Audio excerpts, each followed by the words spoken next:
Plastic मनुष्य जीवन का एक अभिन्न हिस्सा बन चुका है। इसका मानव जीवन में इस कदर जुड़ाव हो चुका है कि लंदन के वैज्ञानिकों ने शोध में पाया कि प्लास्टिक के कण जो हैं वो व्यक्तियों और इंसानों के खून में मिल चुके हैं।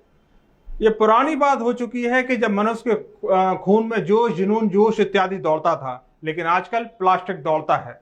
तो क्या कारण है जिसके चलते प्लास्टिक इतनी भारी मात्रा में मनुष्य द्वारा उपयोग किया जाने लगा है? तो इसके कारण ये है कि मनुष्य वह बहुत ही लालची प्रवृत्ति का होता है। प्लास्टिक सस्ता, वजन में हल्का और मजबूत होता है, इसलिए इसका उद्योग अधिक उपयोग किया जा रहा है।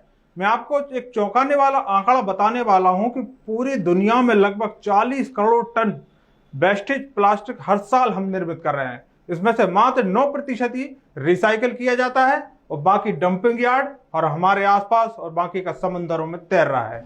पूरे प्लास्टिक का लगभग 1/3 सिंगल यूज प्लास्टिक कचरा निर्मित हो रहा है। यह तेजी से बढ़ता चला जा रहा है। आंकड़ों के अगर मुताबिक बात करें तो पूरी दुनिया में 1 मिनट में 10 लाख पानी की बोतल खरीदे जाते हैं और पानी पीकर फेंके जाते हैं।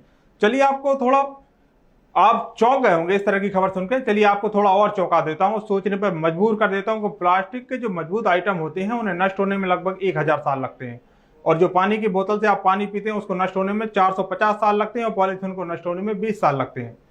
पानी की जो बोतल आपने अब जो पीकर अभी फेंकी है, अगर उसे रिसाइकिल नहीं किया गया तो आपकी आने वाली 6वीं पीढ़ी को वो प्राप्त हो जाएगी।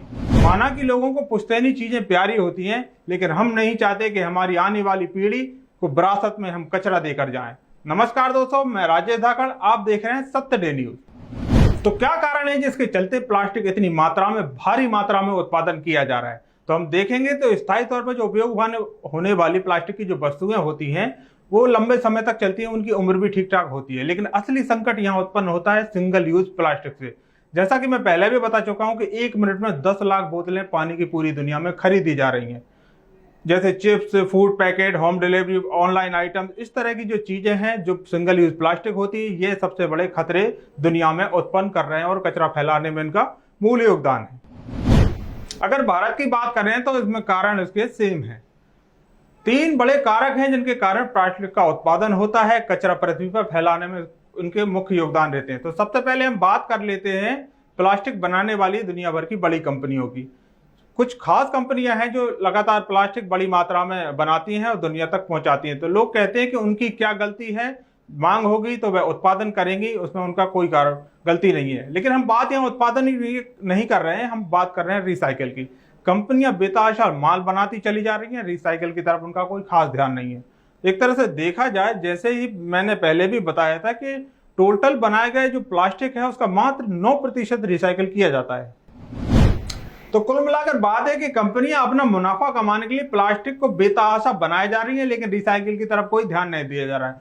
उन्होंने इस तरफ भी कोई ध्यान नहीं दिया कि जो रॉ मटेरियल प्लास्टिक बनाने के लिए यूज होता है उसमें 98% जीवाश्म होता है, जो कि पर्यावरण के लिए बहुत ज्यादा खतरनाक होता है। हम चाहते हैं कि कंपनियों को इस तरह से रिसाइकिल पर ध्यान देना चाहिए और पर्यावरण को बचाने में मदद करना चाहिए। दूसरा बड़ा कारक होता है गवर्नमेंट। किसी भी देश के पर्यावरण का अगर विनाश होता है तो उसमें गवर्नमेंट का सबसे बड़ा हाथ होता है, क्योंकि वह उस पर विशेष ध्यान नहीं देती। हम अगर सुनते आते हैं, आप सुनते होंगे कि पॉलीथीन बैन हो गई, कहाँ की? सब्जी की ठेले पर। तो दूध के पैकेट, चिप्स पैकेट खाना, फूड इत्यादि दुनिया भर की चीजें मार्केट में चल रही हैं और पॉलीथीन बैन होती है मात्र सब्जी के ठेले की। तो कुल मिलाकर बात है कि सरकार को पर्यावरण के प्रति सजग रहना होगा। सिंगल यूज प्लास्टिक की रोकथाम के लिए लोगों को जागरूक करना होगा।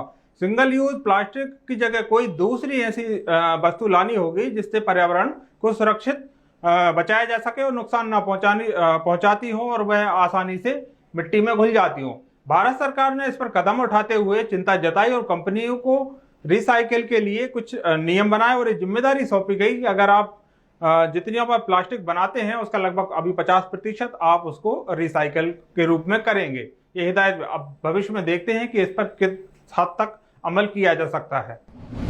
सरकार को लोगों को सिंगल यूज प्लास्टिक का यूज करने के प्रति सावधान और सजग करना चाहिए।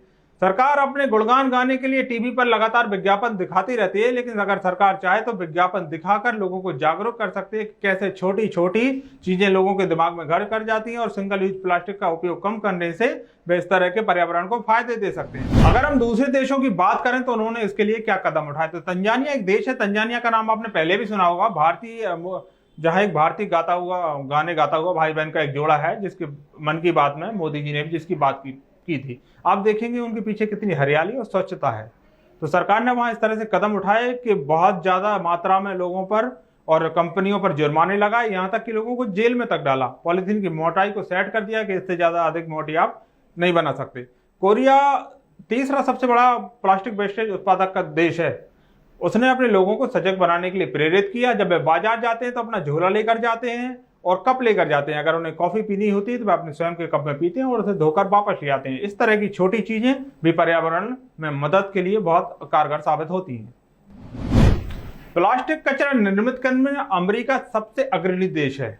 अगर देखा जाए तो वहां हर व्यक्ति औसतन हर साल 130 किलो प्लास्टिक वेस्ट उत्पादन करता है। दूसरे नंबर पर ब्रिटेन आता है जो 99 किलो करता है, और तीसरा जैसा कि मैंने बताया था कि कोरिया आता है, वो 88 किलो प्रति व्यक्ति के हिसाब से करता है। तो कुल मिलाकर बात है कि जितने भी समृद्ध और संपन्न देश हैं ये ज्यादा कचरा उत्पादन कर रहे हैं और दुनिया को बांट रहे हैं, क्योंकि दुनिया का ज्यादातर कचरा जो समुद्रों में तैर रहा है मछलियों के लिए नुकसानदायक है। तमाम प्रकार की जो प्रजातियां समुद्र में रहती हैं वे उनके लिए नुकसानदायक हैं, क्योंकि कुछ मछलियां ऐसी होती हैं जो प्लास्टिक को खा लेती हैं। इस तरह के वेस्टेज से पूरे पर्यावरण को इतना नुकसान देखने को मिला है, अगर कहा जाए तो पूरी पर्यावरण व्यवस्था को इस कचरे और प्लास्टिक ने हिला कर रख दिया है।